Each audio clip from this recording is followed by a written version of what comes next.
Hello friends, welcome to hope P S C.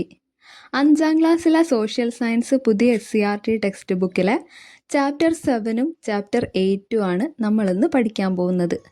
5ാം ക്ലാസ്സിലെ SCERT ഭാഗം 1 ടെക്സ്റ്റ് ബുക്ക് നമ്മൾ കംപ്ലീറ്റ് ചെയ്തായിരുന്നു. ഇപ്പം ഇനി ഭാഗം 2 ടെക്സ്റ്റ് ബുക്കാണ് തുടങ്ങാൻ പോകുന്നത്. ഇത് 3 വീഡിയോസ് ആയിട്ടാണ് നമ്മൾ ചെയ്യുന്നത്.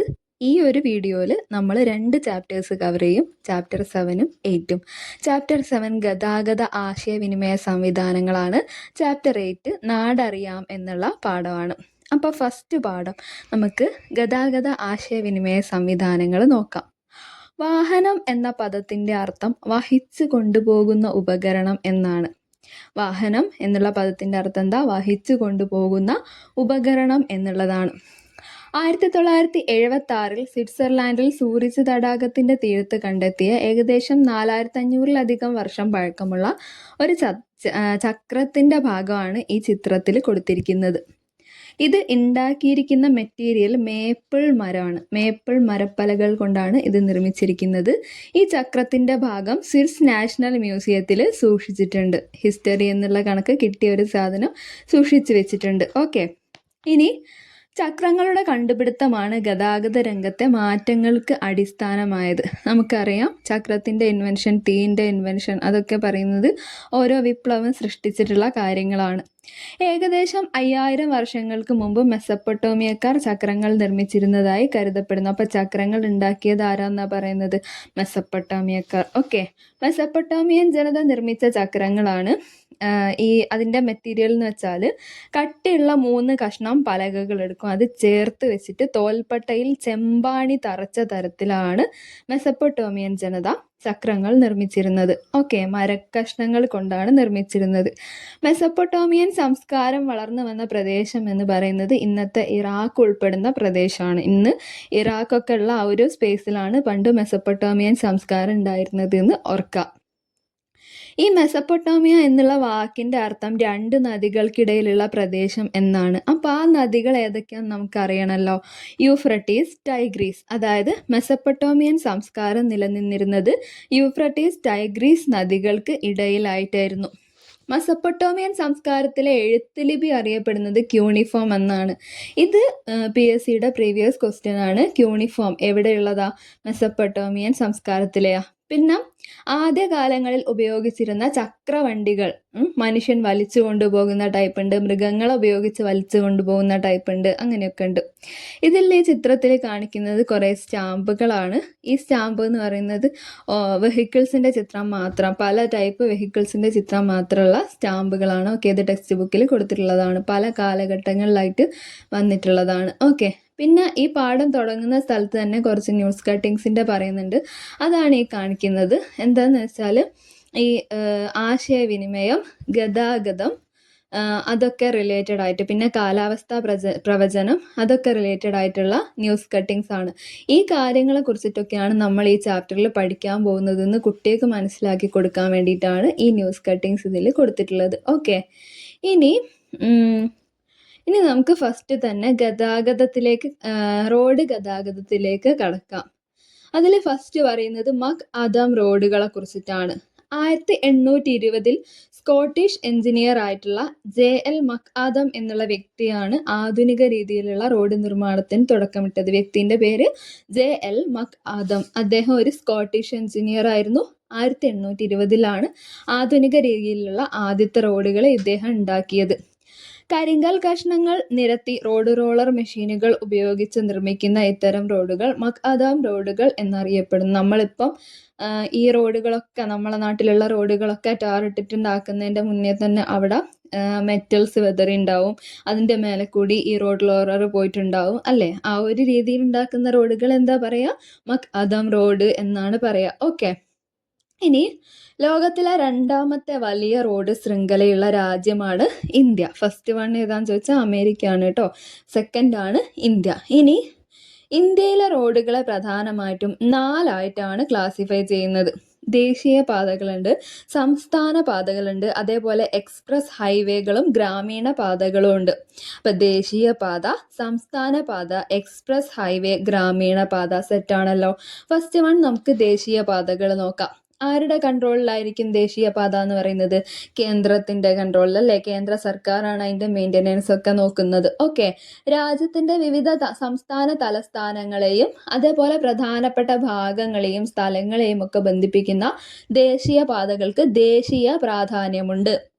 ദേശീയപാതകളിൽ ചിലത് ഇന്ത്യയെ ബംഗ്ലാദേശ്, നേപ്പാൾ, മ്യാൻമാർ തുടങ്ങിയ അയൽ രാജ്യങ്ങളുമായിട്ടും കണക്ട് ചെയ്യുന്നുണ്ട്.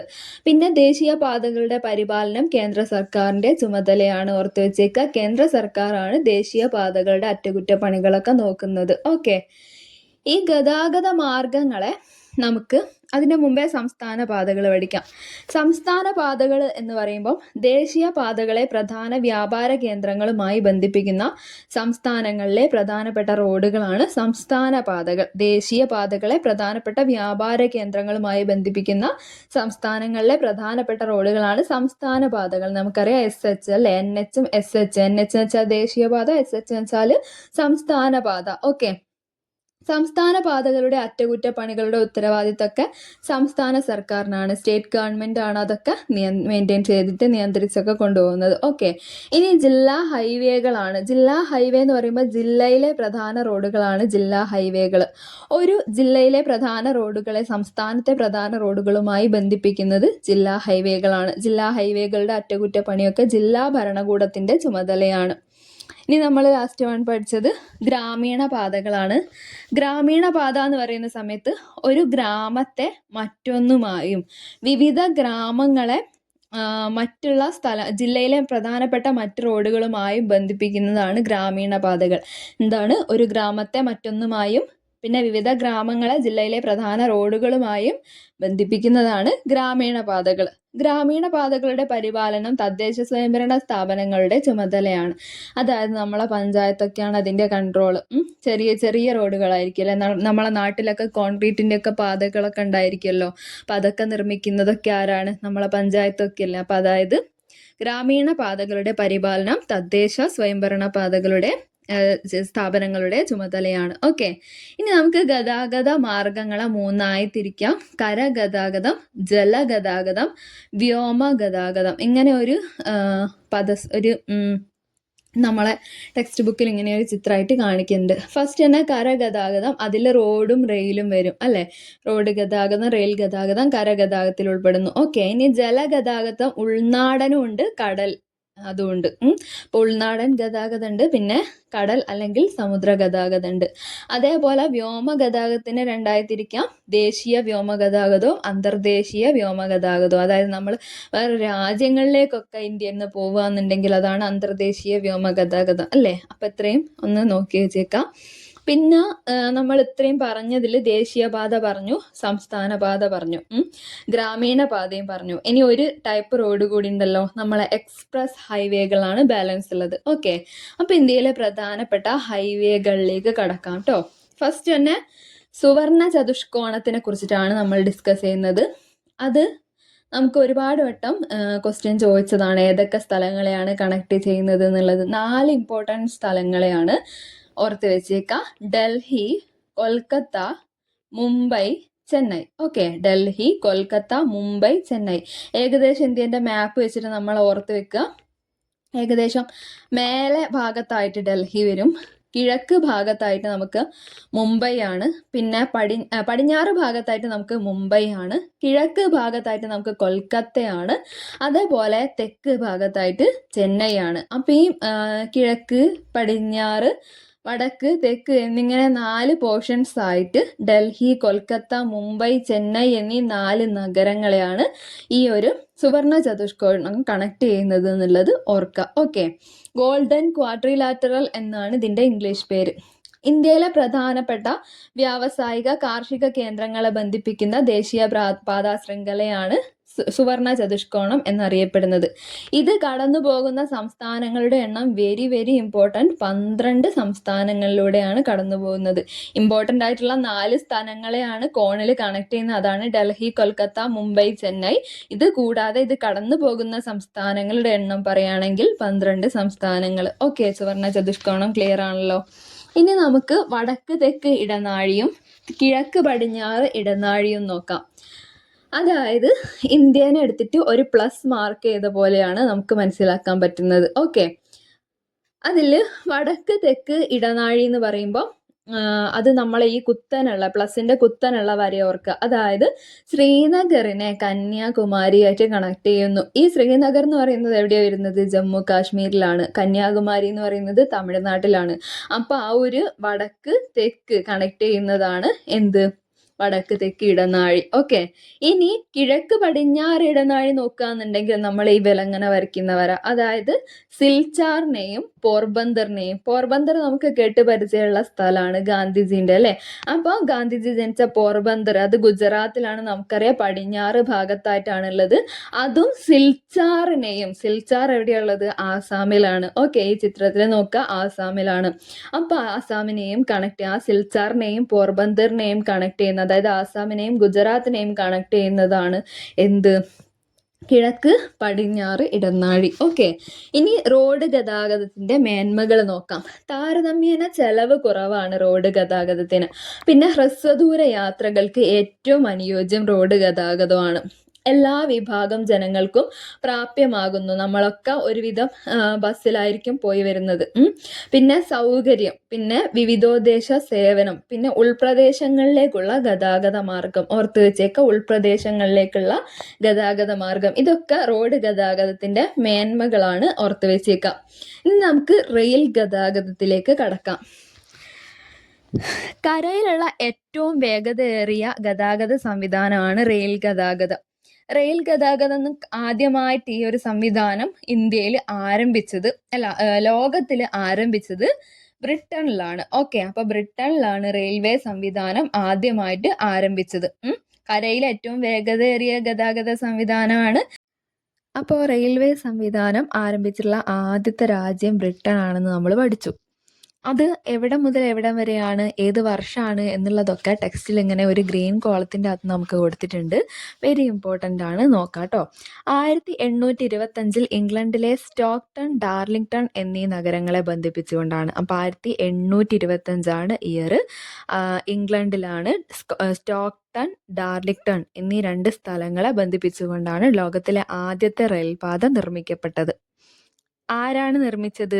George Stephenson. ജോർജ് സ്റ്റീഫൻസൺ നിർമ്മിച്ചിട്ടുള്ള സ്റ്റീഫൻസൺ റോക്കറ്റ് എന്ന ലോക്കോമോട്ടീവ് ഈ പാതയിലൂടെ ഓടിച്ചുകൊണ്ടാണ് ലോകത്തിലെ ആദ്യത്തെ റെയിൽ ഗതാഗതത്തിന് തുടക്കം കുറിച്ചത്. അപ്പം സ്റ്റീഫൻസൺ റോക്കറ്റ് ഓർത്ത് വെച്ചേക്ക, ജോർജ് സ്റ്റീഫൻസൺ ആണ് നിർമ്മിച്ചത്.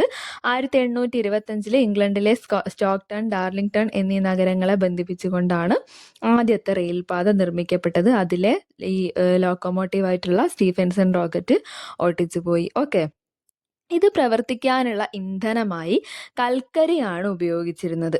സാങ്കേതിക വികാസത്തിന്റെ ഫലമായി ഡീസൽ എഞ്ചിനുകളും ഇലക്ട്രിക് എഞ്ചിനുകളും ഒക്കെ നിലവിൽ വന്നു. ലോകത്തിലുള്ള ആദ്യത്തെ ലോക്കോമോട്ടീവ് തീവണ്ടി എഞ്ചിൻ നിർമ്മിച്ചത് ജോർജ് സ്റ്റീഫൻസൺ ആണ്.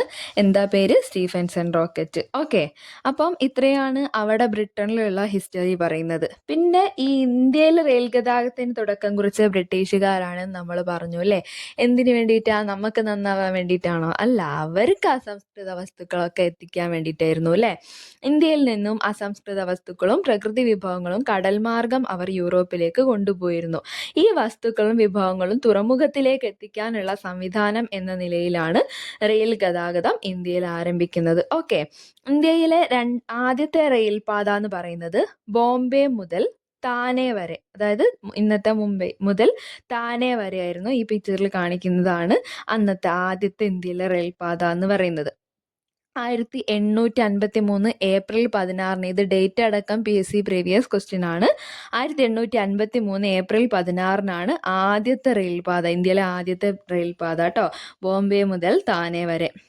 കേരളത്തിലെ ആദ്യത്തെ ചോദിക്കുകയാണെങ്കിൽ ബേപ്പൂർ മുതൽ തിരൂർ വരെയാണ്. ബേപ്പൂർ ടു തിരൂരാണ്. ഓക്കെ, 1861 ഇന്ത്യയിൽ, കേരളത്തിൽ ആദ്യമായിട്ട് റെയിൽപാത വന്നത് എന്ന് ഓർക്കാം കേട്ടോ.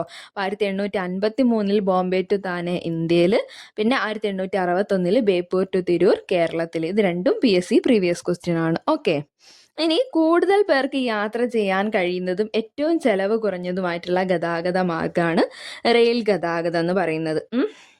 ബാക്കി മേന്മകളിലേക്ക് പോകുന്നതിന് മുമ്പ് നമുക്ക് മെട്രോ റെയിൽ നോക്കാം. വൻ നഗരങ്ങളിലെ യാത്രാക്ലേശം പരിഹരിക്കുന്നതിനും അന്തരീക്ഷ മലിനീകരണം കുറയ്ക്കുന്നതിനും വേണ്ടിയിട്ടാണ് മെട്രോ റെയിൽ ആരംഭിച്ചത്. കൊൽക്കത്ത, മുംബൈ, ഡൽഹി, ചെന്നൈ, ബാംഗ്ലൂരു, കൊച്ചി തുടങ്ങി ഇന്ത്യയിലെ പ്രധാനപ്പെട്ട നഗരങ്ങളിലെല്ലാം മെട്രോ റെയിൽ സംവിധാനം നിലവിലുണ്ട്. ഇന്ത്യയിൽ ആദ്യമായിട്ട് മെട്രോ റെയിൽ ആരംഭിച്ചത് കൊൽക്കത്തയിലാണ് 1984. ഓർത്ത് വെച്ചേക്ക, ഇയർ 1984 കൊൽക്കത്തയിൽ ആദ്യമായിട്ട് ഇന്ത്യയിലുള്ളൊരു മെട്രോ റെയിൽ ആരംഭിച്ചത്. ഓക്കെ, പിന്നെ കൊച്ചി മെട്രോ പ്രവർത്തനം ആരംഭിച്ചത് 2017 നമുക്കറിയാം അല്ലേ. 2017 ജൂൺ 17 ഇനാഗുറേറ്റ് ചെയ്തത്. ഓക്കെ, പിന്നെ വരുന്നത് ഈ റെയിൽ ഗതാഗതത്തിന്റെ മേന്മകളാണ്. ഫസ്റ്റത്തെ നമ്മൾ പറഞ്ഞു, കൂടുതൽ പേർക്ക് യാത്ര ചെയ്യാൻ കഴിയുന്ന ഏറ്റവും ചെലവ് കുറഞ്ഞ ഗതാഗത മാർഗ്ഗമാണ് റെയിൽ ഗതാഗതം. പിന്നെ കൂടുതൽ ചരക്ക് നീക്കത്തിന് സാധിക്കുന്നു.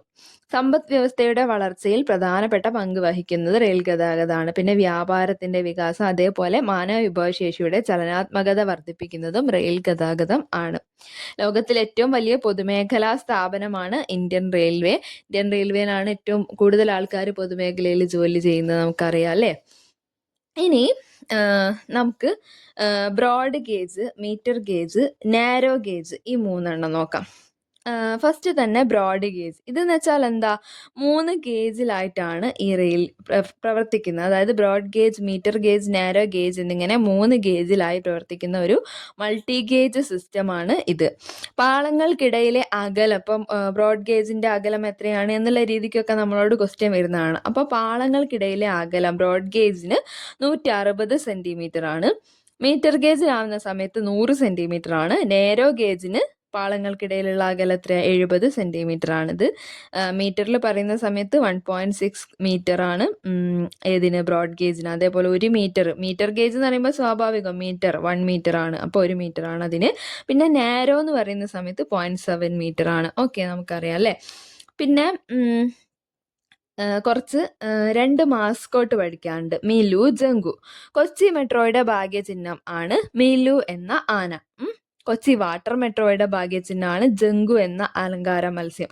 ഈ പിക്ചറിൽ കാണിക്കുന്നതാണ് ഇവർ രണ്ടാളും, മിലു എന്ന ആനക്കുട്ടിയും പിന്നെ ജങ്കു എന്നുള്ളൊരു അലങ്കാര മത്സ്യവും. കൊച്ചി വാട്ടർ മെട്രോൻ്റെത് ജങ്കു ആണ്, കൊച്ചി മെട്രോൻ്റെത് മിലു ആണ്. Okay, set. ഇനി കൊച്ചി വാട്ടർ മെട്രോ ഉദ്ഘാടനം ചെയ്തത് എന്താണെന്ന് വെച്ചാൽ 2023 ഏപ്രിൽ 25 കേട്ടോ. 2023 ഏപ്രിൽ 25 റീസെൻ്റ് ആയിട്ടുള്ളതായതുകൊണ്ട് വാട്ടർ മെട്രോൻ്റെ ചോദിക്കാൻ ഇനിയും ചാൻസ് ഉണ്ട്. റീസെൻ്റ്ലി നമ്മളോട് PSC ചോദിച്ച ക്വസ്റ്റ്യൻ ആണ്, ഇനിയും ചോദിക്കാൻ ചാൻസ് ഉണ്ട് കേട്ടോ. പിന്നെ പ്രധാനമന്ത്രി നരേന്ദ്രമോദിയാണ് അത് ഉദ്ഘാടനം നിർവഹിച്ചത്, ഓർത്ത് വെച്ചേക്കാം. പിന്നെ കൊച്ചി വാട്ടർ മെട്രോയ്ക്ക് നേതൃത്വം വഹിക്കുന്നത് KMRL ആണ്. KMRL എന്ന് വെച്ചാൽ കൊച്ചി വാട്ടർ മെട്രോ ലിമിറ്റഡ്. ഇതിന്റെ മാനേജിംഗ് ഡയറക്ടറാണ് ലോക്നാഥ് ബെഹ്റ, നമ്മളെ മുൻ DGP ആയിരുന്ന വ്യക്തിയാണ് അല്ലേ. ഇനി നമുക്ക് ജലഗതാഗതത്തിലേക്ക് കടക്കാം. ജലഗതാഗതം, ഇതിൻ്റെ ഒരു ഹിസ്റ്ററി പറയാന്നുണ്ടെങ്കിൽ ഈ ലോത്തലിൽ അതിനുള്ള അവശിഷ്ടങ്ങളൊക്കെ കിട്ടിയിരുന്നു. അതായത് ഇന്ത്യയിലുള്ള ജലഗതാഗതം ലോത്തലിൽ അവശിഷ്ടങ്ങളൊക്കെ കിട്ടി. നോക്കാം. സിന്ധു നദീതട സംസ്കാര കേന്ദ്രമായ ഗുജറാത്തിലെ ലോത്തലിൽ കപ്പൽ നിർമ്മാണ കേന്ദ്രത്തിന്റെ അവശിഷ്ടങ്ങൾ കണ്ടെത്തിയിട്ടുണ്ട്. കപ്പൽ നിർമ്മാണ കേന്ദ്രത്തിന് എന്താ പറയാ, ഡോക്ക് യാർഡ് എന്നാട്ടോ പറയാ, ഡോക്ക് യാർഡ്. ലോത്തലിൽ ഒരു ഡോക്ക് യാർഡിനുള്ള അവശിഷ്ടങ്ങളൊക്കെ കണ്ടെത്തിയിട്ടുണ്ട്. പിന്നെ ലോത്തലിൽ നിന്ന് കണ്ടെത്തിയ മുദ്രകളിലും ഹാരപ്പയിൽ നിന്ന് കണ്ടെത്തിയ മെസപ്പൊട്ടേമിയൻ മുദ്രകളിലും ഒക്കെ ബോട്ടിന്റെ ഷേപ്സ് ഉണ്ടാക്കിയിട്ടുള്ളത് കണ്ടിട്ടുണ്ടായിരുന്നു. അതായത് ബോട്ടിന്റെ രൂപങ്ങൾ പതിച്ചിട്ടുള്ള കുറെ മുദ്രകളൊക്കെ ഉണ്ടായിരുന്നു. അതിൽ നിന്നൊക്കെ ഒരു തെളിവ് കിട്ടുന്നത് എന്താണെന്ന് വെച്ചാൽ അന്നേ ജലഗതാഗതം കുറച്ച് നല്ല ഇംപ്രൂവ്ഡ് ആണ് ഇന്ത്യയിൽ എന്നുള്ളതാണ്. ഓക്കെ, മെസപ്പൊട്ടേമിയൻ ജനത വ്യാപാര രംഗത്ത് കപ്പലുകൾ പോലെയുള്ള ജലയാനങ്ങൾ ഉപയോഗിച്ചിരുന്നു. പിന്നെ തുഴകളാലും നീളൻ കമ്പുകളാലും മുന്നോട്ട് നീക്കിക്കൊണ്ടു പോകാവുന്ന വിവിധ വലിപ്പത്തിലുള്ള ജലയാനങ്ങൾ ഇവരുണ്ടാക്കിയിട്ടുണ്ടായിരുന്നു. പിന്നെ ചരക്ക് നീക്കത്തിലും സഞ്ചാരത്തിനും ഈ ജലയാനങ്ങൾ ഉപയോഗിച്ചു. പിന്നെ മനുഷ്യൻ എന്തിനു വേണ്ടിയിട്ടൊക്കെയാണ് ജലഗതാഗത മാർഗം യൂസ് ചെയ്യുന്നത്, അതൊക്കെ നമുക്ക് വായിച്ചു നോക്കിയാൽ കിട്ടുന്ന ആൻസർ ആണ്. അതുകൊണ്ട് ജസ്റ്റ് ഓട്ടിച്ചു പോകുന്നേ ഉള്ളൂ. സഞ്ചാരം, മത്സ്യബന്ധനം, ആചാരാനുഷ്ഠാനങ്ങളുമായി ബന്ധപ്പെട്ട ആഘോഷങ്ങൾ, അതേപോലെ ചരക്ക് നീക്കത്തിനും വിനോദസഞ്ചാരത്തിനും ഒക്കെ ജലഗതാഗതം യൂസ് ചെയ്തു വന്നു. വിനോദം എന്ന് പറയുന്ന സമയത്ത് നമുക്കറിയാം വള്ളംകളികളൊക്കെ നടക്കുന്നുണ്ട് അല്ലേ? ജലഗതാഗതത്തിനെ രണ്ടായി തിരിക്കാം. ഉൾനാടൻ ജലഗതാഗതം, സമുദ്ര ജലഗതാഗതം. റെയിൽവേയുടെ കടന്നുവരവിന് മുമ്പുള്ള പ്രധാനപ്പെട്ട മാർഗമായിരുന്നു ഉൾനാടൻ ജലഗതാഗതം എന്ന് പറയുന്നത്. ഗതാഗതത്തിന് മെയിനായിട്ട് ഉൾനാടൻ ജലഗതാഗതത്തിനെയാണ് ഡിപ്പെൻഡ് ചെയ്തിരുന്നത്. നദികളും കായലുകളും ധാരാളമുള്ള പ്രദേശത്ത് പുരോഗതി പ്രാപിച്ചു. കേരളത്തിലെ പ്രധാനപ്പെട്ട ഉൾനാടൻ ജലഗതാഗത പാതകൾ പറയുകയാണെങ്കിൽ ഏറ്റവും ഇമ്പോർട്ടൻ്റ് നമ്മളോട് PSC എപ്പോഴും ചോദിക്കുന്ന ക്വസ്റ്റ്യൻ ആണ് NW3. NW3 എന്ന് പറയുമ്പോൾ നാഷണൽ വാട്ടർ വേ 3, കൊല്ലം മുതൽ കോട്ടപ്പുറം വരെയുള്ള ദേശീയ ജലപാതയാണ്. അതിപ്പോൾ എക്സ്റ്റെൻഡ് ആക്കിയിട്ടുണ്ട്. കോഴിക്കോട് മുതൽ കൊടുങ്ങല്ലൂർ വരെ കനോലി കനാൽ അത് രണ്ട് കണക്ട് ചെയ്തിട്ട് ഇപ്പം കൊല്ലം മുതൽ കോഴിക്കോട് വരെയാണ്. ഓക്കെ, കിഴക്കിൻ്റെ വെനീസ് എന്നറിയപ്പെടുന്നത് ആലപ്പുഴയാണ്. പിന്നെ ആദ്യകാലങ്ങളിൽ കേരളത്തിൽ നിർമ്മിക്കപ്പെട്ട കനാലുകളാണ് കനോലി കനാലും പാർവതി പുത്തനാറും. അതിൻ്റെ ഡീറ്റെയിൽസിലേക്ക് കടക്കുന്നതിന് മുമ്പേ നമുക്ക് കേരളത്തിലെ കുറച്ച് ദേശീയ ജലപാതകൾ നോക്കാം. ഇമ്പോർട്ടൻ്റ് ആയിട്ട് നമ്മൾ പറഞ്ഞു കഴിഞ്ഞത് തന്നെയാണ് NW3. അത് കൊല്ലം മുതൽ കോഴിക്കോട് വരെ, കൊല്ലം ടു കോഴിക്കോട്. ഓക്കെ, അത് കഴിഞ്ഞു കഴിഞ്ഞാൽ NW8 ഓർക്കുക. NW8 ആലപ്പുഴ ചങ്ങനാശ്ശേരി കണക്ട് ചെയ്യുന്നതാണ് NW8. പിന്നെ NW9 ആണ് ആലപ്പുഴ കോട്ടയം അതിരമ്പുഴ കനാല് വരെ. ആലപ്പുഴ മുതൽ കോട്ടയം വരെയാണ്, അതിരമ്പുഴ കനാല് വരെയാണ്. ഓക്കെ, പിന്നെ NW13 ആണ്. 3 നമ്മൾ പഠിച്ചു കഴിഞ്ഞു, കൊല്ലം ടു കോഴിക്കോടാണ്. അപ്പം NW13 എന്ന് പറയുമ്പോൾ അത് AVM കനാലാണ് കേട്ടോ. ഈ AVM കനാൽ എന്ന് പറഞ്ഞാൽ തിരുവനന്തപുരം കന്യാകുമാരി കണക്റ്റിംഗ് ആണ്. കേരളം ടു തമിഴ്നാട് കണക്റ്റിംഗ് എന്നും വേണമെങ്കിൽ പറയാം. പിന്നെ NW59 ആണ്. 59 എന്ന് പറയുമ്പോൾ കോട്ടയം ടു വൈക്കം ആണ്. Kottayam to Vaikom canal. ഇനി നമുക്ക് കനോലി കനാലും പാർവതി പുത്തനാറും നോക്കാം. കനോലി കനാൽ എന്ന് പറയുമ്പോൾ ബ്രിട്ടീഷ് ഭരണകാലത്ത് മലബാർ ജില്ലാ കളക്ടറായിരുന്ന HV കനോലി 1845 കോഴിക്കോട് മുതൽ കൊടുങ്ങല്ലൂർ വരെ വിശാലമായ ജലഗതാഗത മാർഗം എന്ന ആശയം മുന്നോട്ട് വെച്ചു. ഓർത്ത് വെക്കുക, ഏതാ ഇയർ? 1845. ആരാണ് നിർമ്മിച്ചത്? HV Conolly. അതുകൊണ്ട് അദ്ദേഹത്തിൻ്റെ പേര് തന്നെ കനോലി കനാൽ എന്നാണ് അറിയപ്പെടുന്നത്. കോഴിക്കോട് ടു കൊടുങ്ങല്ലൂരാണ് കണക്ട് ചെയ്യുന്നത്. ഓക്കെ, സെറ്റാണെന്ന് വിചാരിക്കുന്നു. പൊന്നാനി, ചാവക്കാട് ഭാഗങ്ങൾ കൂടി ഉൾപ്പെടുത്തി കൊടുങ്ങല്ലൂർ വരെയുള്ള പുഴകളെ ബന്ധിപ്പിച്ചുകൊണ്ട് കനാലുകൾ നിർമ്മിച്ചു. പിന്നെ നമുക്ക് പാർവതി പുത്തനാറ് ആണ് പഠിക്കാനുള്ളത്. അതെന്ന് പറയുമ്പോൾ തിരുവനന്തപുരം ജില്ലയിലാണ് അല്ലേ? തിരുവനന്തപുരം ജില്ലയിലുള്ള വേളി കഠിനംകുളം കായലുകളെ ബന്ധിപ്പിച്ചുകൊണ്ടാണ് പാർവതി പുത്തനാറ് പണിഞ്ഞിരിക്കുന്നത്. അപ്പോൾ ഏതും കണക്ട് ചെയ്യുന്നതാണ് ഈ ഒരു പാർവതി പുത്തനാറ്.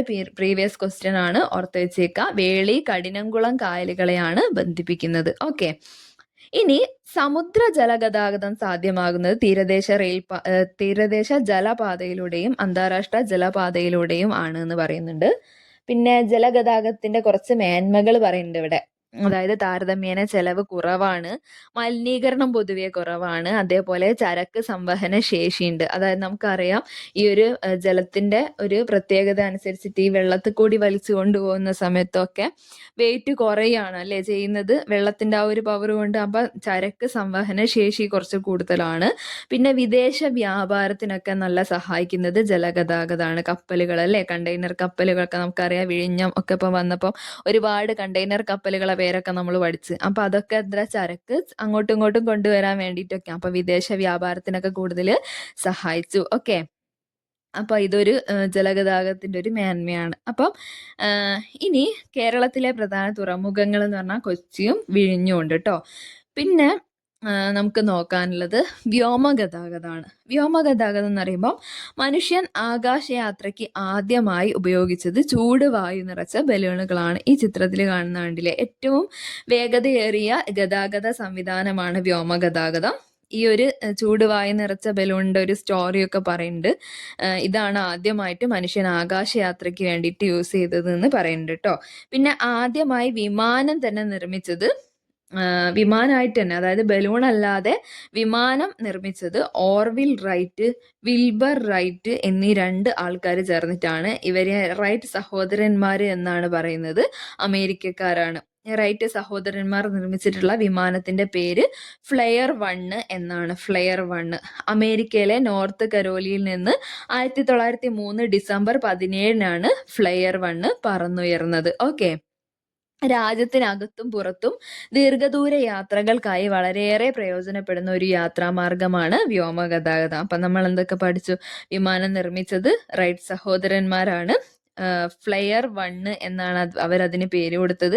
1903 ഡിസംബർ 17-നാണ് അത് പറന്നുയർന്നത്. എവിടെയായിരുന്നു? അമേരിക്കയിലെ നോർത്ത് കരോലിയിൽ. ഓക്കെ, ഇനി നമുക്ക് ആധുനിക കാലത്തെ വിമാനങ്ങൾ പറയുകയാണെങ്കിൽ ഇതാ ഈ പിക്ചറിൽ കാണിക്കുന്ന പോലെ പല ടൈപ്പ് ഉണ്ട്. ഒന്ന് ഹെലികോപ്റ്റർ ഉണ്ട്, ജെറ്റ് വിമാനങ്ങൾ, അതേപോലെ യാത്രാ വിമാനങ്ങൾ, സൂപ്പർസോണിക് വിമാനങ്ങൾ ഒക്കെ ഇന്ന് നിലവിലുണ്ട്. ഇനി ഇന്ത്യയിൽ വ്യോമഗതാഗതം ആരംഭിച്ചത് 20-ാം നൂറ്റാണ്ടിന്റെ തുടക്കത്തോടെയാണ്.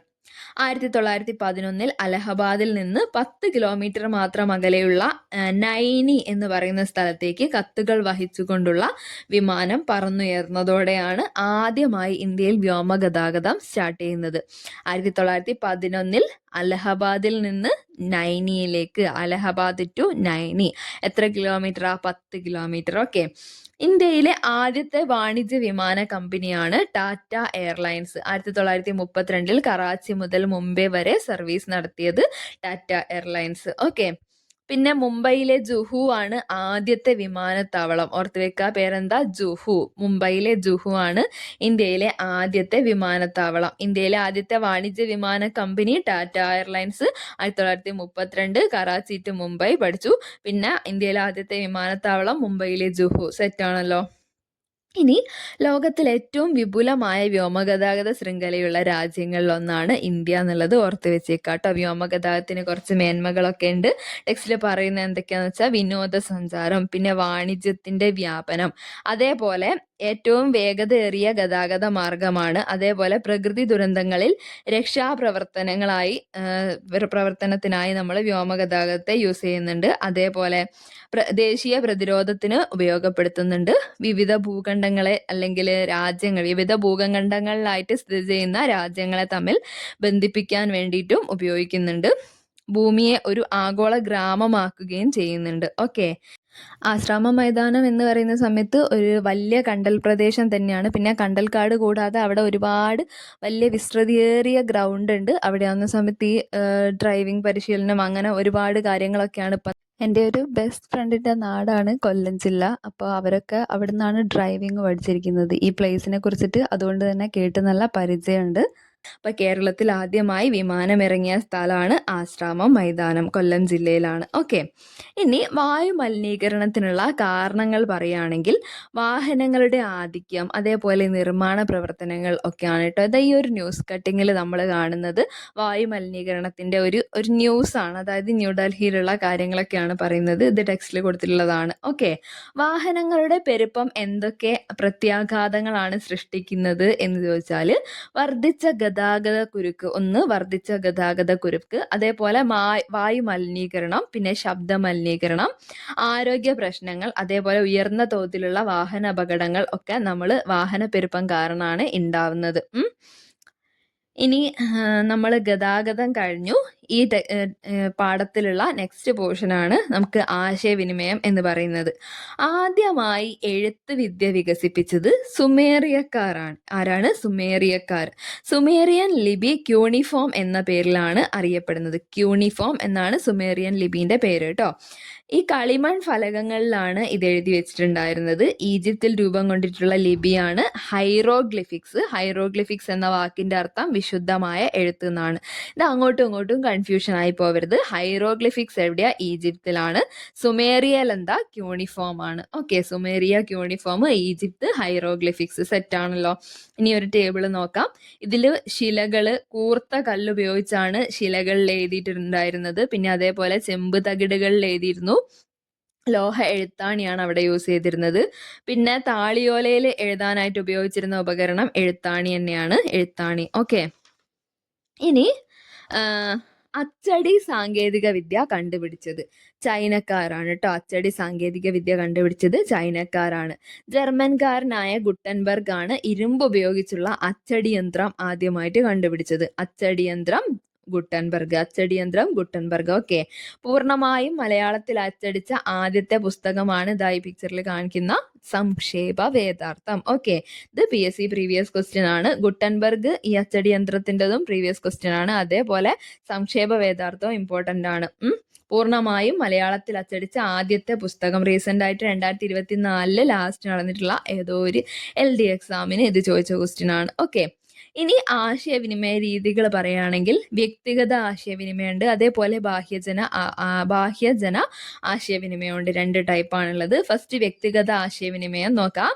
ഒരു വ്യക്തിയിൽ നിന്ന് മറ്റൊരു വ്യക്തിയിലേക്ക് സന്ദേശങ്ങളോ ആശയങ്ങളോ വിനിമയം ചെയ്യുന്നതിനെയാണ് വ്യക്തിഗത ആശയവിനിമയം എന്ന് പറയുന്നത്. ഇതിനായി പ്രയോജനപ്പെടുത്തുന്ന ഉപാധികൾ പറയുകയാണെങ്കിൽ, ഒന്ന് വ്യക്തിഗത വിനിമയ ഉപാധികൾ പറയുകയാണെങ്കിൽ ഇൻലൻഡ് ലെറ്ററൊക്കെ അയക്കുന്ന, പിന്നെ അതേപോലെ ടെലിഫോൺ, പിന്നെ fax machine, mobile phone, telegraph, internet, email, ഇതൊക്കെ വ്യക്തിഗത ആശയവിനിമയത്തിന് യൂസ് ചെയ്യുന്നതാണ്.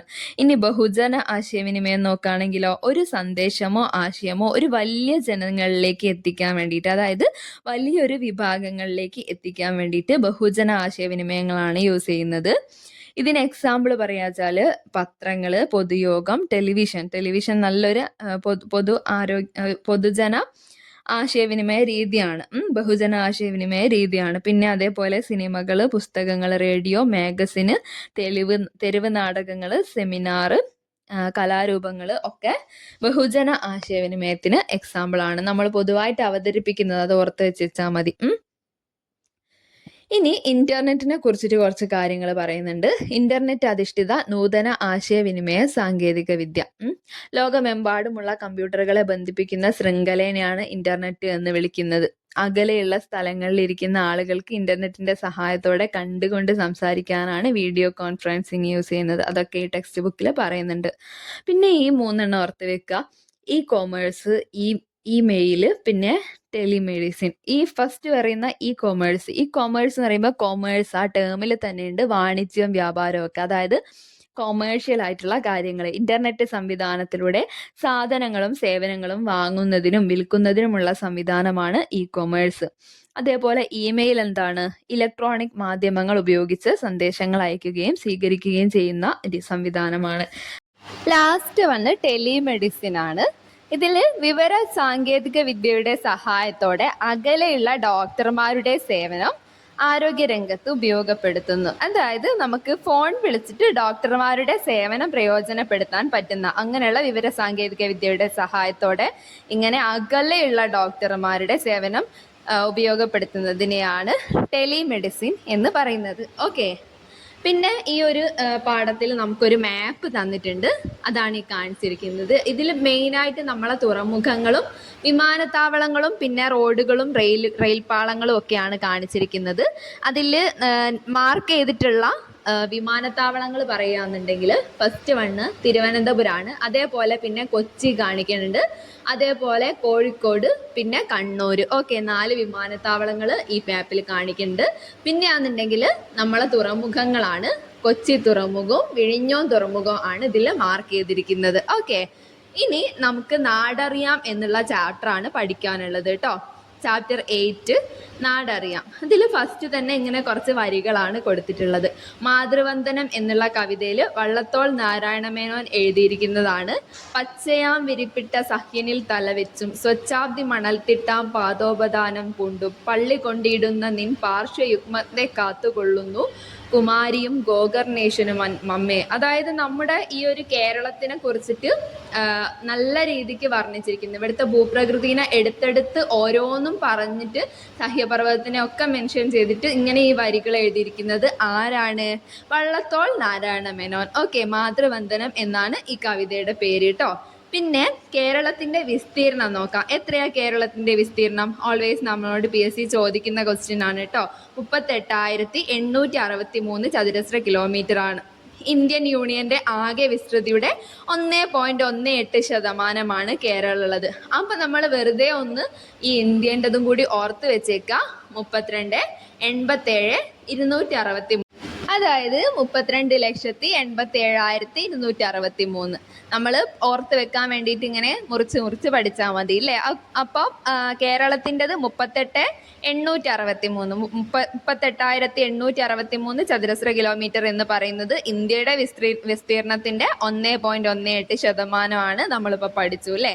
ഈ ചിത്രത്തിൽ കാണിക്കുന്നതാണ്. അതിൻ്റെ മുമ്പേ കേരളത്തിനെ നമുക്ക് മലനാട്, ഇടനാട്, തീരപ്രദേശം എന്നിങ്ങനെ 3ആയിട്ട് ക്ലാസിഫൈ ചെയ്യാം. അതാണ് ഈ ചിത്രത്തിൽ കാണിച്ചിരിക്കുന്നത്. ഓക്കെ, കേരളത്തിൻ്റെ ഭൂപ്രകൃതിനെ 3ആയിട്ടാണ് തരംതിരിച്ചിരിക്കുന്നത്. Highland, midland, lower land. അതായത് ഈ ഒരു ഈ സഹ്യപർവ്വതം ഒക്കെ വരുന്ന ആ ഒരു ഭാഗത്തിനെ മലനാട് എന്ന് പറയും. പിന്നെ ഇടനാട്, പിന്നെ കടലിനോട് ചേർന്നിട്ടുള്ളത് തീരപ്രദേശം. ഈ ചിത്രം നോക്കാട്ടോ. പിന്നെ അത് ഏകദേശം ഏതൊക്കെ ജില്ലയിൽ വരുന്നതെന്നുള്ളത് നമുക്ക് മനസ്സിലാക്കാൻ വേണ്ടിയിട്ട് തൊട്ടടുത്ത് കൊടുത്തിരിക്കുന്ന പൊളിറ്റിക്കൽ മാപ്പും കൂടി വെച്ച് ഒന്ന് കമ്പയർ ചെയ്ത് പഠിക്കാം കേട്ടോ. അപ്പം ജില്ലകൾ, ഏതൊക്കെ ജില്ലകൾ മലനാട്ടിലാണ്, ഇടനാട്ടിലാണ്, ഏതൊക്കെ ഭാഗങ്ങൾ എന്നുള്ളതൊക്കെ ഒന്ന് കമ്പയർ ചെയ്യാം. പിന്നെ മലനാടിനെ കുറിച്ച് പറയുകയാണെങ്കിൽ സമുദ്രനിരപ്പിൽ നിന്ന് ഏകദേശം 75 മീറ്ററിന് മുകളിൽ സ്ഥിതി ചെയ്യുന്നതും കുന്നുകളും മലകളും പർവ്വതവും ഉൾപ്പെടുന്നതുമായ ഭൂപ്രകൃതി വിഭാഗമാണ് മലനാട്. മലനാട് ഉൾപ്പെടുന്ന പ്രദേശത്ത് നിന്നാണ് കേരളത്തിലെ 44 നദികളും ഉത്ഭവിക്കുന്നത്. തേയില, ഏലം, ഇഞ്ചി എന്നിവ പ്രധാനമായും കൃഷി ചെയ്യുന്ന പ്രദേശമാണ് മലനാട്.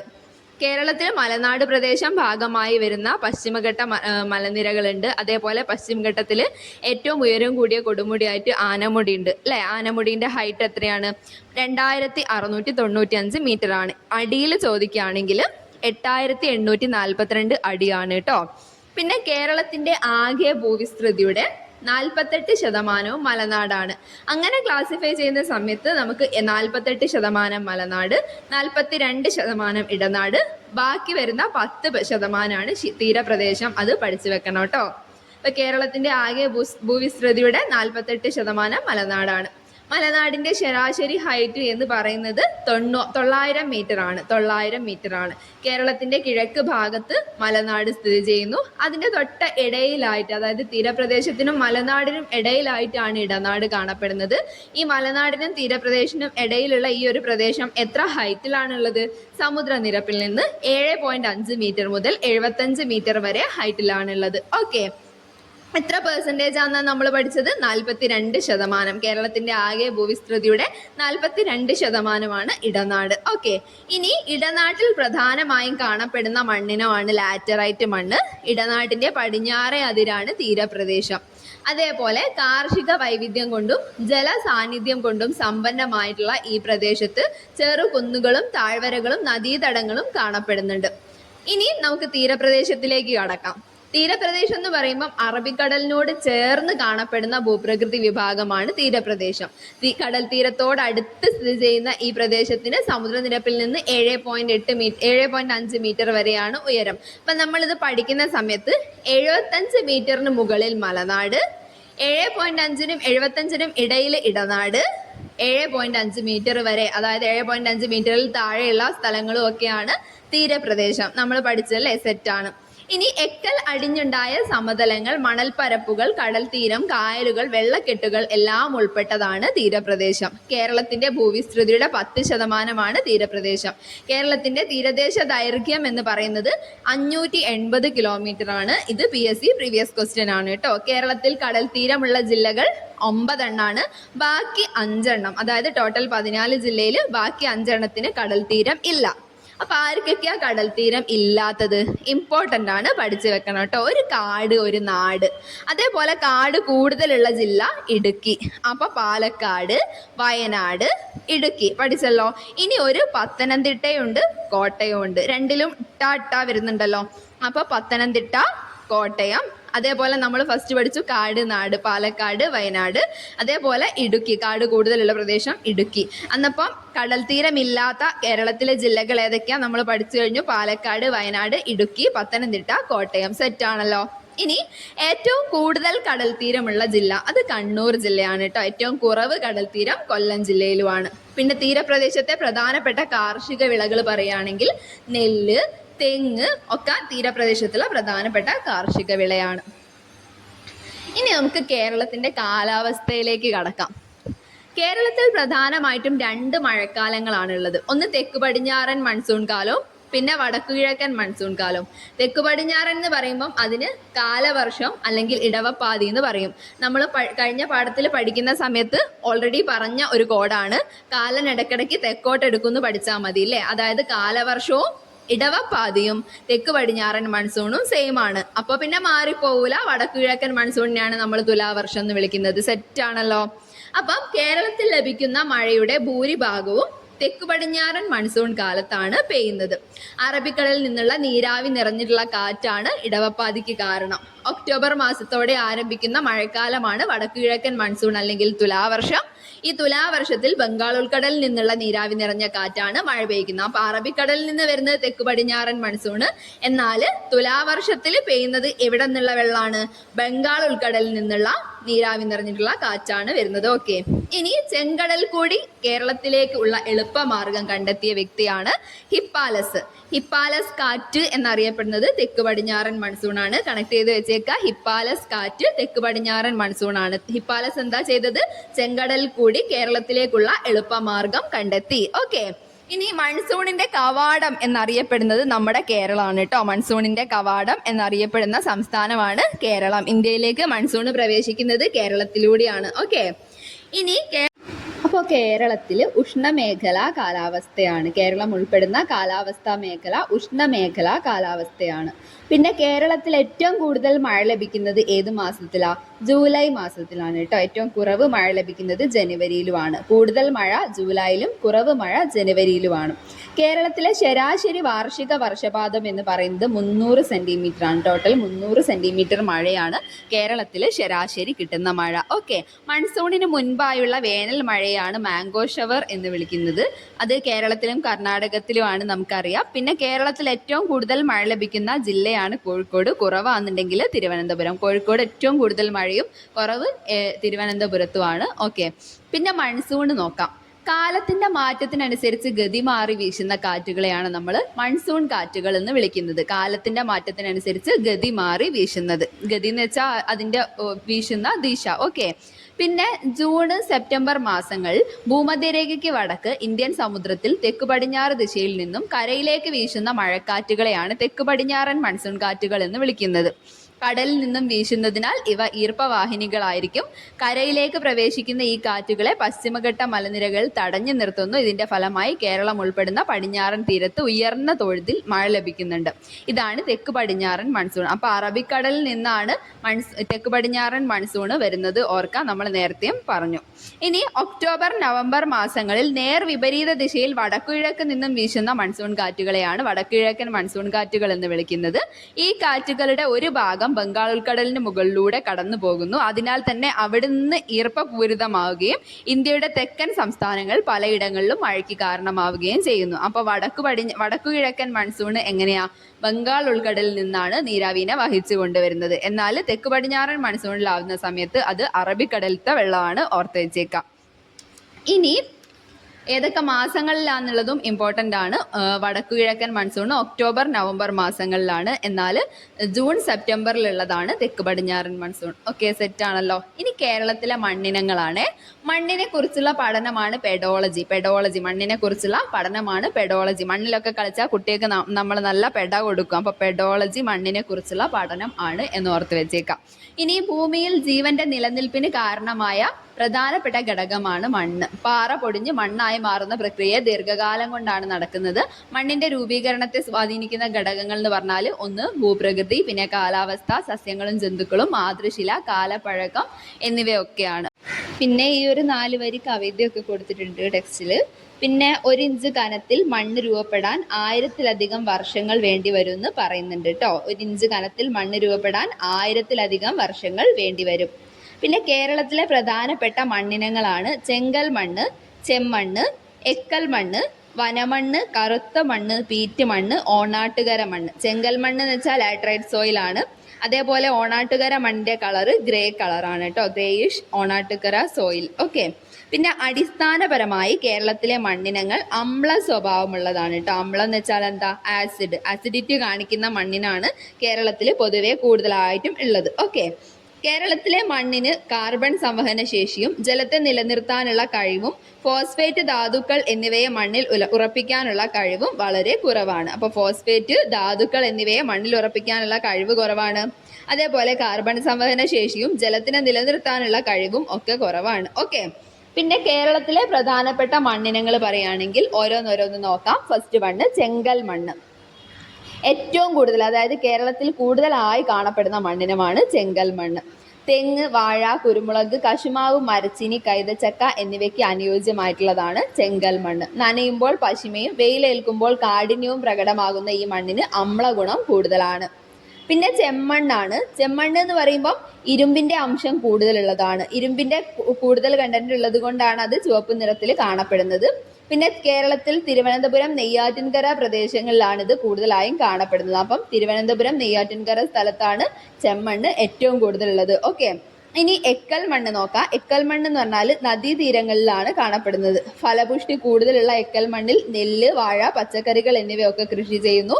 വെള്ളപ്പൊക്കത്തിന് ശേഷം എക്കൽ അടിയുന്നതിനാൽ വളക്കൂറ് വളരെ കൂടുതലാണ്. അപ്പൊ എക്കൽ മണ്ണ് ഏറ്റവും ബെസ്റ്റ് ആയിട്ടുള്ള കേരളത്തിലെ മണ്ണാണ് എക്കൽ മണ്ണ്. ഓക്കെ, ഇനി വനമണ്ണ് നോക്കാം. വനമണ്ണ് എന്ന് പറയുമ്പോൾ കേരളത്തിലെ ആകെ ഭൂവിസ്തൃതിയുടെ 25% കാണപ്പെടുന്ന മണ്ണാണ് വനമണ്ണ്. അപ്പൊ കേരളത്തിന്റെ ഭൂവിസ്തൃതി ടോട്ടൽ 100-ൽ 25% എന്ത് മണ്ണാണ്? വനമണ്ണാണ് അല്ലേ. അമ്ലാംശം, ജൈവാംശം, നൈട്രജൻ എന്നിവ അടങ്ങിയിട്ടുള്ള മണ്ണാണ് വനമണ്ണ്. അമ്ലാംശം, ജൈവാംശം, നൈട്രജൻ ഒക്കെ ഉള്ളതാണ് വനമണ്ണ്. ഇനി അടുത്തതെന്ന് പറഞ്ഞാൽ കറുത്ത മണ്ണാണ്. കറുത്ത മണ്ണ് കേരളത്തിൽ പാലക്കാട് ജില്ലയിലെ ചിറ്റൂർ താലൂക്കിൽ മാത്രം കാണപ്പെടുന്ന മണ്ണിനാണ്. ഇത് PSC പ്രീവിയസ് ക്വസ്റ്റ്യൻ ആണ്. എവിടെയാണ് കാണപ്പെടുന്നത്? എവിടെയാ? പാലക്കാട് ജില്ലയിലാണ് കേട്ടോ. പാലക്കാട് ജില്ലയിലുള്ള ചിറ്റൂർ താലൂക്കിൽ മാത്രമാണ് കറുത്ത മണ്ണ് കാണപ്പെടുന്നത്. പരുത്തി, കരിമ്പ്, നിലക്കടല എന്നീ വിളകൾക്ക് ഇത് അനുയോജ്യമാണ്. നമ്മൾ ഇതിന് മുമ്പേ ഒരു ചാപ്റ്റർ പഠിച്ച സമയത്ത് പറഞ്ഞിട്ടുണ്ടായിരുന്നു, ഈ പരുത്തിക്ക് നല്ല തൂവെള്ള നിറാണ് അല്ലേ, കോട്ടൺ എന്ന് പറയുമ്പോൾ. അപ്പൊ ആ തൂവെള്ളയ്ക്ക് കറുപ്പാണ് ഏറ്റവും മാച്ച് ആയിട്ടുള്ളത് എന്നുള്ളത് ഓർത്ത് വെച്ചേക്കാം. അപ്പൊ കറുത്ത മണ്ണിലാണ് പരുത്തി ഏറ്റവും കൂടുതലും കൃഷി ചെയ്യുന്നത്. പിന്നെ പരുത്തി ദിനം നമ്മൾ മുന്നേ പഠിച്ചിട്ടുണ്ടായിരുന്നല്ലോ, SCERT തന്നെ. October 7th ആണ് കേട്ടോ. October 7-നാണ് പരുത്തി ദിനം. പരുത്തി കൃഷി ചെയ്യുന്ന മണ്ണാണ് കറുത്ത മണ്ണ്. ഓക്കെ, ഇനി പീറ്റ് മണ്ണാണ്.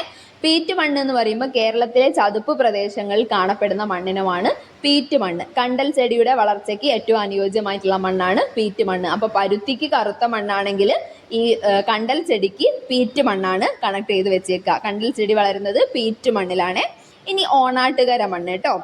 ചാരനിറത്തിലുള്ളതും ജൈവാംശം കുറഞ്ഞതും ലവണാംശം കൂടുതലുള്ളതുമായ മണ്ണാണ് ഓണാട്ടുകര മണ്ണ്. ചാരനിറത്തിലാണ് ഓണാട്ടുകര മണ്ണ്. ഓർത്ത് വെച്ചേക്കുക, ഗ്രേഷ് കളറാണ്. പിന്നെ ജൈവാംശം കുറവാണ്, ലവണാംശം കൂടുതലാണ്. ഓക്കെ, താഴ്ന്ന പ്രദേശങ്ങളിൽ നെല്ലും കരപ്രദേശങ്ങളിൽ തെങ്ങ്, കിഴങ്ങ് വർഗ്ഗങ്ങൾ എന്നിവയും കൃഷി ചെയ്യാൻ വേണ്ടി പറ്റും. അപ്പം ഓണാട്ടുകര മണ്ണുള്ള സ്ഥലങ്ങളിൽ പൊതുവെ തെങ്ങ്, കിഴങ്ങ് വർഗ്ഗങ്ങൾ എന്നിവയ്ക്കാണ് കൃഷി ചെയ്യുന്നത്. ഓർക്കാട്ടോ. ഇനി മണ്ണിന്റെ ശോഷണത്തിന് കാരണമാവുന്ന കുറച്ച് പ്രവർത്തനങ്ങൾ ഇവിടെ ചിത്രത്തിൽ കൊടുത്തിട്ടുണ്ട്. എന്തൊക്കെയാ? വനനശീകരണം, കുന്നിടിക്കൽ, അശാസ്ത്രീയ ഖനന പ്രവർത്തനങ്ങൾ ഇതിനൊരു കാരണമാവുന്നുണ്ട്. പിന്നെ മണ്ണിലെ പ്ലാസ്റ്റിക് മാലിന്യങ്ങൾ കാരണം മണ്ണിന് ശോഷണം സംഭവിക്കുന്നുണ്ട്. അതേപോലെ അമിത കീടനാശിനി പ്രയോഗം, രാസവള കീടനാശിനിയൊക്കെ പ്രയോഗിക്കുന്നത് കാരണം മണ്ണ് ദോഷമായി വരുന്നുണ്ട്, മണ്ണിന് ദോഷം വരുന്നുണ്ട്. പിന്നെ അശാസ്ത്രീയമായ കാർഷിക പ്രവർത്തനങ്ങൾ. ഓക്കെ, ഇനി മണ്ണ് സംരക്ഷണ മാർഗങ്ങളും ഇതേപോലെ തന്നെ ടെക്സ്റ്റ് ബുക്കിൽ കാണിക്കുന്നുണ്ട്, ചിത്രങ്ങളായിട്ടും കൊടുത്തിട്ടുണ്ട്. കണ്ടൽ കാടുകൾ, വനനശീകരണം തടയൽ, പിന്നെ വിള പരിവൃത്തി ഓർത്ത് വെച്ചേക്കുക, വിള പരിവൃത്തി, പിന്നെ തടയണ നിർമ്മാണം, പിന്നെ മലഞ്ചരിവുകളിലുള്ള തട്ട് കൃഷി, ഇതൊക്കെ മണ്ണ് സംരക്ഷണ മാർഗത്തിൽ പെടുന്നതാണ്. കല്ല് കയ്യാല, കയർ ഭൂവസ്ത്രം, ഓർത്ത് വെച്ചേക്കുക, കയർ ഭൂവസ്ത്രം. ഈ ചിത്രത്തിൽ കാണിച്ചിരിക്കുന്ന പോലെ കയറുകൊണ്ട് മണ്ണൊലിപ്പ് തടയാൻ വേണ്ടിയിട്ട് അല്ലേ. മണ്ണ് സംരക്ഷണ മാർഗങ്ങളാണ് കണ്ടൽക്കാട്, വനനശീകരണം തടയൽ, വിള പരിവൃത്തി, തടയണ നിർമ്മാണം, മലഞ്ചരിവുകളിലുള്ള തട്ട് കൃഷി, കല്ല് കയ്യാല, കയർ ഭൂവസ്ത്രം. സെറ്റാണല്ലോ. ഇനി മണ്ണ് ആപ്പ് എന്ന് പറഞ്ഞ ഒരു ആപ്പ് ഉണ്ട് കേട്ടോ, അതൊന്ന് നോക്കാം. ഒരു പ്രദേശത്തെ പ്രധാനപ്പെട്ട മണ്ണിനങ്ങളെയും മണ്ണിന്റെ പോഷക നിലയെയും കണ്ടെത്താൻ കേരള സർക്കാർ soil survey and soil conservation വകുപ്പ് വികസിപ്പിച്ച ഒരു ആപ്പിന്റെ പേരാണ് മണ്ണ് ആപ്പ്. ആരാ വികസിപ്പിച്ചത്? Soil survey and soil conservation വകുപ്പാണ്. ഓക്കെ, ഇനി കേരളത്തിലെ ജലസ്രോതസ്സുകൾ പഠിക്കാട്ടോ. ജലസമൃദ്ധി എന്നുള്ള കവിത എഴുതിയത് മുരുകൻ കാട്ടാക്കടയാണ്. ആരാ? മുരുകൻ കാട്ടാക്കട ആണ് ജലസമൃദ്ധി എന്ന കവിത എഴുതിയത്. പിന്നെ കേരളത്തിലെ എത്ര നദികളാണ്? ടോട്ടൽ 44. പടിഞ്ഞാറോട്ട് 41, കിഴക്കോട്ട് 3. നമുക്കറിയാം അല്ലേ ഏതൊക്കെയാ? കബനി, ഭവാനി, പാമ്പാർ. ഇനി കിഴക്ക് ഭാഗത്ത് സഹ്യപർവ്വതം മുതൽ പടിഞ്ഞാറ് അറബിക്കടൽ വരെ കയറ്റിറക്കങ്ങളോടുകൂടി ചരിവായി നിലകൊള്ളുന്ന ഭൂപ്രകൃതിയാണ് കേരളത്തിനുള്ളത്. കേരളത്തിലൂടെ ഒഴുകുന്ന നദികൾ ഉത്ഭവിക്കുന്നത് മിക്കവാറും എവിടുന്നാണ്? പശ്ചിമഘട്ടത്തിൽ നിന്നാണ്. 44 നദികളും ഈ പശ്ചിമഘട്ട റീജിയണിൽ നിന്നാണ് ഉത്ഭവിക്കുന്നത്. നമുക്കറിയാം ഈ പശ്ചിമഘട്ടം ജലവിഭാജകമായി വർത്തിക്കുന്നു. ഈ റീസെന്റ് ആയിട്ട് നടന്ന ഒരു PSC എക്സാമിന് ചോദിച്ച ക്വസ്റ്റ്യൻ ആണ്. കേരളത്തിലെ നദികൾ ഫുള്ള് പടിഞ്ഞാറോട്ട്, മോസ്റ്റ് നമ്പർ പടിഞ്ഞാറോട്ട് ഒഴുകുന്നതിന് കാരണം എന്താണെന്ന്. കാരണം എന്താ? ഈ പശ്ചിമഘട്ടം എന്നുള്ള ജലവിഭാജകം സ്ഥിതി ചെയ്യുന്നത് കൊണ്ടാണ് കേരളത്തിലെ നദികൾ പടിഞ്ഞാറോട്ട് പോകുന്നത്. ഓക്കെ, ഇനി ജലസംരക്ഷണം ഉറപ്പുവരുത്താനുള്ള മാർഗങ്ങൾ പറയുകയാണെങ്കിൽ, ഒന്ന് മഴക്കുഴി, പിന്നെ മഴവെള്ള സംഭരണി, തടയണ, പുതയിടൽ. ഓർത്ത് വെക്കുക, പുതയിടൽ, തടയണ, പിന്നെ മഴവെള്ള സംഭരണി, മഴക്കുഴി. ഇതൊക്കെ ജലസംരക്ഷണം ഉറപ്പുവരുത്താനുള്ള മാർഗങ്ങളാണ്. ഇനി കേരളത്തിന്റെ ഭൗതിക ഗുണങ്ങളിലും രാസഗുണങ്ങളിലും ജൈവപരമായ സവിശേഷതകളും വരുന്ന ഹാനികരമായ മാറ്റമാണ് ജലമലിനീകരണം. പല രീതിക്ക് ജലം മലിനീകരിക്കപ്പെടുന്നത് നമുക്കറിയാം അല്ലേ. ഇന്ന് ജലസ്രോതസ്സുകൾ സംരക്ഷിക്കാൻ വിവിധ സർക്കാർ പദ്ധതികൾ അതിനെതിരെ, അതായത് ജലത്തിനെ കൺസേർവ് ചെയ്യാൻ വേണ്ടിയിട്ട് ഉണ്ട്. അത് ഇങ്ങനെ ഒരു ടേബിൾ ആയിട്ട് തന്നെ കൊടുത്തിട്ടുണ്ട്. ഇതാരാണ് നിർവഹിക്കുന്നതെന്ന് കൂടി നമ്മൾ പഠിച്ചു വെച്ചേക്കണം. ഇനി ഞാൻ ഒഴുകട്ടെ എന്നൊരു പദ്ധതി ഉണ്ട് ജലസംരക്ഷണത്തിന് വേണ്ടി. ഇനി ഞാൻ ഒഴുകട്ടെ എന്നുള്ളൊരു പദ്ധതി ഉണ്ട്. അത് നിർവഹിക്കുന്നത് ഹരിത കേരളം മിഷനാണ്. ഹരിത കേരളം മിഷന്റെ അണ്ടറിലാണ് ഇനി ഞാൻ ഒഴുകട്ടെ. ഇനി അതേപോലെ തദ്ദേശ സ്വയംഭരണ വകുപ്പിന്റെ അണ്ടറിൽ 2 പദ്ധതികൾ വരുന്നുണ്ട്. ഒന്ന് മാലിന്യമുക്ത നവകേരളം, നമുക്കറിയാം. പിന്നെ തെളിനീരൊഴുകും കേരളം. ഓക്കെ, നദികളൊക്കെ മാലിന്യമുക്തമാക്കാൻ വേണ്ടിയിട്ട് മാലിന്യമുക്ത നവകേരളം, പിന്നെ തെളിനീരൊഴുകും കേരളം. ഓക്കെ, സെറ്റ് ആണല്ലോ. അതേപോലെ കേന്ദ്ര സർക്കാരിൻ്റെതാണ് ജൽ ജീവൻ മിഷൻ. ജൽ ജീവൻ മിഷൻ കേന്ദ്ര സർക്കാരിൻ്റെയാണ്. ഓക്കെ, ഇനി കേരളത്തിലെ വിളവൈവിധ്യത്തിനെ കുറിച്ചിട്ടാണ് കേട്ടോ പറയുന്നത്. ഒരു പ്രദേശത്തെ കൃഷിയെ സ്വാധീനിക്കുന്ന ഘടകങ്ങൾ എന്ന് പറഞ്ഞാൽ അവിടുത്തെ ഭൂപ്രകൃതി, പിന്നെ മണ്ണ്, പിന്നെ ആ ഒരു പ്രദേശം സമുദ്രനിരപ്പിൽ നിന്ന് എത്ര ഹൈറ്റിലാണ് എന്നുള്ളത് ഡിപ്പെൻഡ് ചെയ്യുന്നുണ്ട്. അതേപോലെ കാലാവസ്ഥ, ജലസേചന സൗകര്യം, ഇതൊക്കെ കേരളത്തിലെ കൃഷിയെ, അതായത് ഒരു പ്രദേശത്തെ, കേരളത്തിലെന്നില്ല എവിടുത്തെ ആയാലും ഒരു കൃഷിയെ സ്വാധീനിക്കുന്ന ഘടകങ്ങളാണ് ഇതൊക്കെ. അപ്പൊ സമുദ്രനിരപ്പിൽ നിന്നുള്ള ഉയരക്കൂടുതൽ മൂലം അനുഭവപ്പെടുന്ന തണുത്ത കാലാവസ്ഥയും ഭൂമിയുടെ ചരിവും ഒക്കെ മലനാട് റീജിയണിൽ തേയില, കാപ്പി, ഏലം മുതലായവയുടെ കൃഷിക്ക് അനുയോജ്യമാണ്. അപ്പം ഏലവും തേയിലയും കാപ്പിയും ഒക്കെ എവിടെയാണ് കൃഷി ചെയ്യുന്നത്? മലനാട് റീജിയണിലാണ് കേട്ടോ. അവിടെയുള്ള തണുത്ത കാലാവസ്ഥ, ഭൂമിയുടെ ചരിവ്, പിന്നെ ഉയരക്കൂടുതൽ, സമുദ്രനിരപ്പിൽ നിന്നുള്ള ഉയരക്കൂടുതൽ, ഇതൊക്കെ കാരണം അവിടെ ഈ കൃഷിക്കൊക്കെ അനുയോജ്യമാണ്. ഏതൊക്കെ? തേയില, കാപ്പി, ഏലം. ഓക്കെ, ഇനി ഇടനാട് പ്രദേശത്തുള്ള പ്രധാനപ്പെട്ട കൃഷിയാണ് കിഴങ്ങ് വർഗ്ഗങ്ങൾ, വാഴ, റബ്ബർ ഒക്കെ. പിന്നെ ഇന്ത്യയിൽ ഏറ്റവും കൂടുതൽ റബ്ബർ കൃഷി ചെയ്യുന്നത് കേരളത്തിലാണ്. ഓർത്ത് വെക്കുക കേട്ടോ. ഇന്ത്യയിൽ ഏറ്റവും കൂടുതൽ റബ്ബർ നമ്മളെ കേരളത്തിലാണ്, കൊച്ചു കേരളത്തിലാണ് റബ്ബർ ഏറ്റവും കൂടുതൽ കൃഷി ചെയ്യുന്നത്.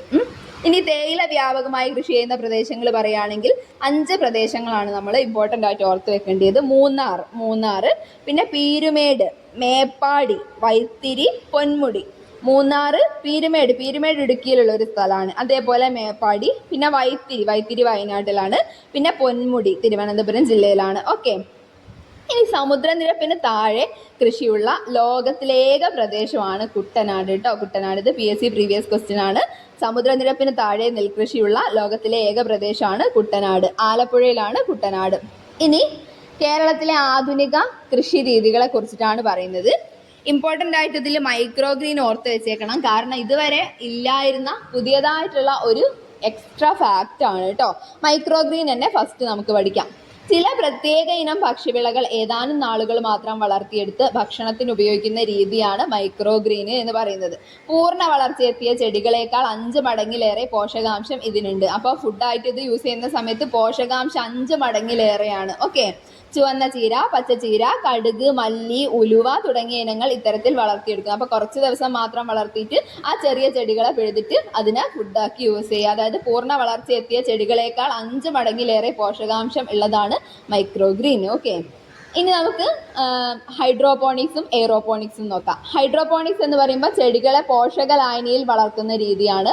മണ്ണില്ലാതെയുള്ള കൃഷി രീതിയാണ് ഹൈഡ്രോപോണിക്സ്. പിന്നെ എയറോപോണിക്സ് എന്ന് പറയുമ്പോൾ വേരുകൾ വായുവിലേക്ക്, എയറിലേക്ക് എന്ന് ഓർക്കുക. അപ്പോൾ എയറോപോണിക്സ് എയറിലേക്ക്, അപ്പോൾ വായുവിലേക്കാണ് വളർന്നിറങ്ങുന്നത്. അങ്ങനത്തെ രീതിയിൽ സസ്യങ്ങളെ വളർത്തും. എന്നിട്ട് പോഷകങ്ങൾ വേരുകളിലേക്ക് നേരിട്ട് സ്പ്രേ ചെയ്ത് കൊടുക്കും. ഓക്കെ, മണ്ണില്ലാതെയുള്ള കൃഷി രീതിയാണ് എയറോപോണിക്സ്. ഓക്കെ, ഇനി കേരളത്തിലെ വിളവെടുപ്പുമായി ബന്ധപ്പെട്ട 2 ആഘോഷങ്ങളാണ് കേട്ടോ. ഓണം, വിഷു ഒക്കെ. മഴക്കാലത്തിന് ശേഷം കേരളത്തിലെ ജലാശയങ്ങളിൽ നടത്തുന്ന വള്ളംകളി മത്സരങ്ങൾ, വയലുകളിൽ നടക്കുന്ന കാളപ്പൂട്ട് മത്സരങ്ങൾ എന്നിവയൊക്കെ കാലാവസ്ഥയും ഭൂപ്രകൃതിയുമായി ബന്ധപ്പെട്ട ആഘോഷങ്ങൾക്ക് എക്സാമ്പിളാണ്. വിളവെടുപ്പുമായി ബന്ധപ്പെട്ടിട്ടാണ് ഓണവും വിഷു എന്നുള്ളത് മറന്നു പോകരുതേ. ഇനി കേരളത്തിലെ തൊഴിൽ വൈവിധ്യം. ഇപ്പം ഭൂപ്രകൃതിക്ക് അനുസരിച്ചിട്ട് ഓരോരു സ്ഥലത്തും പല രീതിക്കാണ് ആളുകൾ ജീവിക്കുന്നുണ്ടാവുക. അപ്പോൾ അവരുടെ തൊഴിൽ ഈ ഭൂപ്രകൃതിയായിട്ട് റിലേറ്റഡ് ആണ്. ഇപ്പം മലനാട്ടിലൊക്കെ തേയില, റബ്ബർ, കാപ്പി തുടങ്ങിയവ കൃഷി ചെയ്യുന്ന ആൾക്കാരാണ് കൂടുതലും ഉണ്ടാവുക. പിന്നെ ഇടനാട്ടിൽ തെങ്ങ്, റബ്ബർ, നെൽകൃഷിയൊക്കെയാണ് ഇവിടെ കൃഷി ചെയ്യുന്ന ഐറ്റംസ്. പിന്നെ അതേപോലെ ഇടനാട്ടിലാണെങ്കിൽ തെങ്ങ്, റബ്ബർ, നെൽകൃഷി. ഓക്കെ, തീരപ്രദേശത്താണെങ്കിലോ മത്സ്യബന്ധനവും നെൽകൃഷിയുമാണ് അവിടെയുള്ള ആൾക്കാരുടെയൊക്കെ മെയിനായിട്ടുള്ള ഉപജീവന മാർഗം. ഓക്കെ, ഇനി ഇന്ത്യയിൽ ഏറ്റവും കൂടുതൽ റബ്ബർ കൃഷി ചെയ്യുന്നത് കേരളത്തിലാണ്. പ്രാദേശിക കൃഷിയുമായി ബന്ധപ്പെട്ട തൊഴിലുകൾ പറയുകയാണെങ്കിൽ ഇപ്പം താറാവ് വളർത്തൽ, മീൻപിടുത്തം, തേൻ ശേഖരണം, കയർ വ്യവസായം ഒക്കെ വരുന്നുണ്ട് കേട്ടോ. അതൊക്കെ ടെക്സ്റ്റിൽ പറയുന്നുണ്ട്. ഇനി പ്രകൃതി ദുരന്തങ്ങളാണ്. കുറച്ച് പ്രകൃതി ദുരന്തങ്ങൾ ഇമ്പോർട്ടൻ്റ് ആയിട്ട് ഏതൊക്കെ പ്രകൃതി ദുരന്തങ്ങളാണുള്ളത്, അത് ഏതൊക്കെ ഇയറിലാണ് സംഭവിച്ചിട്ടുള്ളത്, അതൊക്കെയാണ് നമ്മൾ നോക്കാൻ പോകുന്നത്. ജീവനും സ്വത്തിനും പരിസ്ഥിതിക്കും അപായകരമായ പ്രകൃതി പ്രതിഭാസങ്ങളെയാണ് പ്രകൃതി ദുരന്തങ്ങൾ എന്ന് വിളിക്കുന്നത്. ഇത്തരം പ്രകൃതി ദുരന്തങ്ങൾ മനുഷ്യരെയും മറ്റ് ജീവജാലങ്ങളെയും പ്രതികൂലമായാണ് ബാധിക്കുന്നത്. പ്രധാനപ്പെട്ട പ്രകൃതി ദുരന്തങ്ങൾ പറയുകയാണെങ്കിൽ ഒന്ന് ചുഴലിക്കാറ്റ് വരുന്നുണ്ട്, പിന്നെ കാട്ടുതീ, പ്രളയം, സുനാമി, ഉരുൾപൊട്ടൽ, ഭൂമികുലുക്കം. ഇതൊക്കെ പ്രധാനപ്പെട്ട പ്രകൃതി ദുരന്തങ്ങളാണ്. പ്രകൃതിദത്തമായ കാരണങ്ങളാൽ ഉണ്ടാകുന്ന ദുരന്തങ്ങൾ അറിയപ്പെടുന്നത് പ്രകൃതി ദുരന്തങ്ങൾ എന്നാ. കേരളത്തിൽ സുനാമി ഉണ്ടായിട്ടുണ്ട് അല്ലേ, നമുക്കറിയാം. ഏത് വർഷത്തിലാ? 2004 കേട്ടോ. 2004 ഡിസംബർ 26 കേരളത്തിൽ സുനാമി ഉണ്ടായിട്ടുള്ളത്. പിന്നെ കേരളത്തിൽ പ്രളയം ഉണ്ടായിട്ടുണ്ട്. നമുക്ക് ഇപ്പോഴും മറക്കാനാവാത്ത ഒരുപാട് സങ്കട ഓർമ്മകളാണ് അല്ലേ. അപ്പം കേരളത്തിൽ പ്രളയം ഉണ്ടായ വർഷങ്ങൾ ഏതൊക്കെയാ? 2018, 2019. 2018 മഹാപ്രളയത്തെ കുറിച്ച് ഒരു മലയാള സിനിമ പുറത്തിറക്കിയിട്ടുണ്ട്. അതിന്റെ പേരെന്താ? അതിന്റെ പേരും 2018 എന്ന് തന്നെയാണ്. സംവിധാനം ജൂഡ് ആന്റണി ജോസഫ്. ഓക്കെ, ഇനി പ്രകൃതി ദുരന്തങ്ങളുടെ നിവാരണത്തിനും ലഘൂകരണത്തിനുമായി പ്രവർത്തിക്കുന്ന സർക്കാർ വകുപ്പുകളും സംവിധാനങ്ങളും ടെക്സ്റ്റിൽ എടുത്ത് പറയുന്നുണ്ട്, ഓർത്ത് വെച്ചേക്കാം. 1. കേരള റവന്യൂ ദുരന്ത നിവാരണ വകുപ്പ്. 2. സംസ്ഥാന ദുരന്ത നിവാരണ അതോറിറ്റി. അപ്പൊ റവന്യൂ ദുരന്ത നിവാരണ വകുപ്പ്, പിന്നെ സംസ്ഥാന ദുരന്ത നിവാരണ അതോറിറ്റി. 3rd ജില്ലാ ദുരന്ത നിവാരണ അതോറിറ്റി. ഇനി ദുരന്ത സാധ്യത അപഗ്രഥന സെല്ല്. 4മത്തെയാണ് എന്ത്? ദുരന്ത സാധ്യത അപഗ്രഥന സെല്ല്. 5മത്തെയാണ് land and disaster management institute. അപ്പൊ ഈ 5 പഠിച്ചു വെച്ചേക്കാം. കേരള റവന്യൂ ദുരന്ത നിവാരണ വകുപ്പ്, പിന്നെ സംസ്ഥാന ദുരന്ത നിവാരണ അതോറിറ്റി, പിന്നെ ജില്ലാ ദുരന്ത നിവാരണ അതോറിറ്റി, അതേപോലെ ദുരന്ത സാധ്യത അപഗ്രഥന സെല്ല്, പിന്നെ land and disaster management institute. എടുത്തു പറഞ്ഞതുകൊണ്ട് വെരി ഇമ്പോർട്ടൻ്റ് ആണ്, നമ്മൾ പഠിച്ചു വെക്കണം കേട്ടോ. ഇനി കേരളത്തിൽ ഏറ്റവും കൂടുതൽ ഭീഷണി ഉയർത്തുന്ന ദുരന്തമാണ് ഉരുൾപൊട്ടൽ എന്ന് പറയുന്നത്. ലാൻഡ് സ്ലൈഡ് നമുക്കറിയാം അല്ലേ, കഴിഞ്ഞ വർഷം തന്നെ ഉണ്ടായി. കേരളത്തിൽ ഉരുൾപൊട്ടൽ ഉണ്ടായ പ്രദേശങ്ങൾ ഈ 5 നമ്മൾ പഠിച്ചു വെച്ചേക്കണം. പുത്തുമല ദുരന്തം വയനാട് ജില്ലയിലാണ്. 2019 പുത്തുമല ദുരന്തം ഉണ്ടായത്. അതേ വർഷത്തിൽ തന്നെ മലപ്പുറത്ത് ഉണ്ടായതാണ് കവളപ്പാറ ദുരന്തം. അപ്പം മലപ്പുറം ജില്ലയിൽ 2019 കവളപ്പാറ. ഇനി 2020 ഒരു ദുരന്തം ഉണ്ടായിട്ടുണ്ട്. അത് ഇടുക്കി ജില്ലയിലാണ്, പെട്ടിമുടി ദുരന്തം. ഉരുൾപൊട്ടൽ ഉണ്ടായിട്ടുള്ള ഇടുക്കിയിലത്തെ സ്ഥലം ഏതാണ്? പെട്ടിമുടി. ഇനി കോട്ടയം ജില്ലയിലാണെങ്കിൽ 2021 കൂട്ടിക്കൽ ദുരന്തം ഉണ്ടായിരുന്നു. പിന്നെ നമുക്ക് ഒരിക്കലും ഈ അടുത്ത് സംഭവിച്ചതാണ്, പിന്നെ ഒരിക്കലും മറക്കാനാവാത്തതാണ്. ഒരുപാട് പേരുടെ ജീവൻ എടുത്തിട്ടുള്ളതാണ് അല്ലേ. 2024 വയനാടില് മുണ്ടക്കൈ ചൂരൽമല. ഓർത്ത് വെച്ചേക്കാം, മുണ്ടക്കൈ ചൂരൽമല വയനാട് 2024. ഓക്കെ, ഇനി നമുക്ക് ഈ ഒരു ടേബിൾ പഠിക്കാം കേട്ടോ. ഇങ്ങനെ ഒരു മുന്നൊരുക്കങ്ങൾ എന്ന് പറയുന്ന ഒരു ടേബിൾ ടെക്സ്റ്റ് കൊടുത്തിട്ടുണ്ട്. ദുരന്ത പൂർവ്വ നിവാരണ പ്രവർത്തനം, ദുരന്ത സമയത്തെ രക്ഷാപ്രവർത്തനം, ദുരന്താനന്തര പ്രവർത്തനം. അതായത് 3 മുന്നൊരുക്ക രീതികളുണ്ട്.